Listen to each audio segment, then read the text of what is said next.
Hi అండి.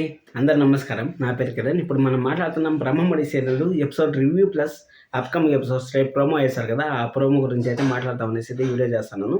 మన కావ్య, రాజు మనకి శాశ్వతంగా దూరమయ్యే క్షణాలు దగ్గరలో అతి దగ్గరలో ఉన్నాయనేసి అయితే మనకైతే తెలుస్తుంది. అంటే నిన్నటి వరకు కావ్య ఒకటే కదా అనేసి అన్నావు.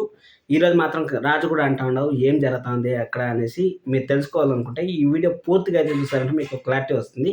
ఎవరైనా కొత్తగా చూస్తాను మాత్రం సబ్స్క్రైబ్ చేసుకొని అలాగే లైక్ చేయండి. అలాగే మీరు కామెంట్ కూడా చేయండి. ఏమనుకుంటా ఉంటారు అనేసి కామెంట్ చేయండి. ఇక్కడ మన రాజ్‌కైతే ఒక లెటర్ అయితే ఇచ్చారు కదా! రుద్రాణి గారు తిమ్మనేసి. ఫస్ట్ లవ్ గురించి చెప్పాలనేసి అన్నారు కదా! అక్కడ రాజ్‌కు సందేశాలున్నాయి. ఆ సందేహాలు అన్నీ అయితే తొలగిపోయాయని చెప్పొచ్చు. ఎందుకంటే రాజు ఫస్ట్ లవ్ చేసింది స్వప్నాని అనుకుంటాను. అంటే ఆ తెర వెనకాల షాడోలో డాన్స్ ఏసింది మన స్వప్న అనేసి ఇన్ని రోజులు ఫీల్ అవుతా ఉన్నాడు మన రాజు. కానీ ఇక్కడ నేను కాదు రాజ్ ఆ డాన్స్ చేసింది. నా చెల్లెలు కళావతి డాన్స్ చేసిందనేసి మన స్వప్న అయితే చెప్పింది. స్వప్న చెప్పిన తర్వాత first love, first wife, first అన్నీ అంటే వివాహ సంబంధానికి సంబంధించిన అన్ని మ్యాటర్‌లు మన రాజుకైతే మొత్తం అన్నీ కలుపుకొని అయితే వచ్చేసాయి. ఇక్కడ మనం ప్రేమ చూసాము, కోపం చూసాము, అనుమానం చూసాము, ఆప్యాయతలు చూసాము, అన్నీ చూసాం కాబట్టి రాజుకి, కావ్యకి ఉన్న సెంటిమెంట్ అంతా ఈరోజు ఎపిసోడ్స్ అయితే కవర్ అయిపోయిందని చెప్పొచ్చు. ఒక హగ్ లాగా ఒక మనిషి పైన ఒక డిపెండ్స్ ఇద్దరు మనుషులు కలిసిపోయాయని చెప్పొచ్చు. ఇక్కడ అది అయిపోయిన తర్వాత రేవతి గారి సోది కూడా మనకైతే అయిపోయిందని చెప్పొచ్చు. ఎందుకంటే సోది కాదు కదా!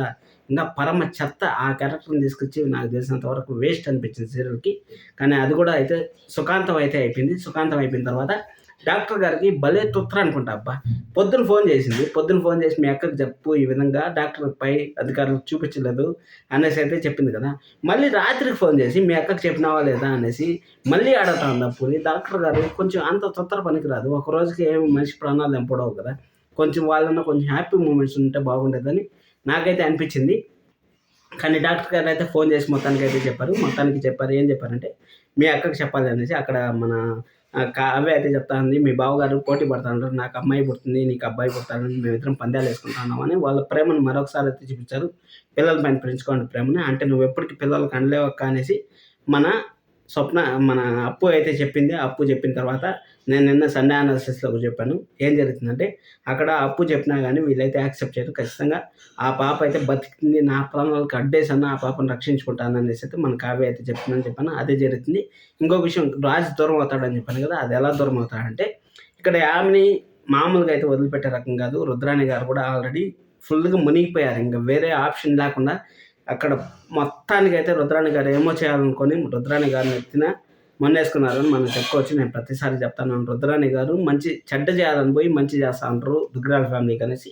అదేవిధంగా రేవతి గారి విషయంలో కూడా మొత్తానికైతే అపర్ణ గారు అందరూ క్లియర్ అయిపోయినారు. అన్ని హ్యాపీ మూమెంట్స్ ఉంటాయి.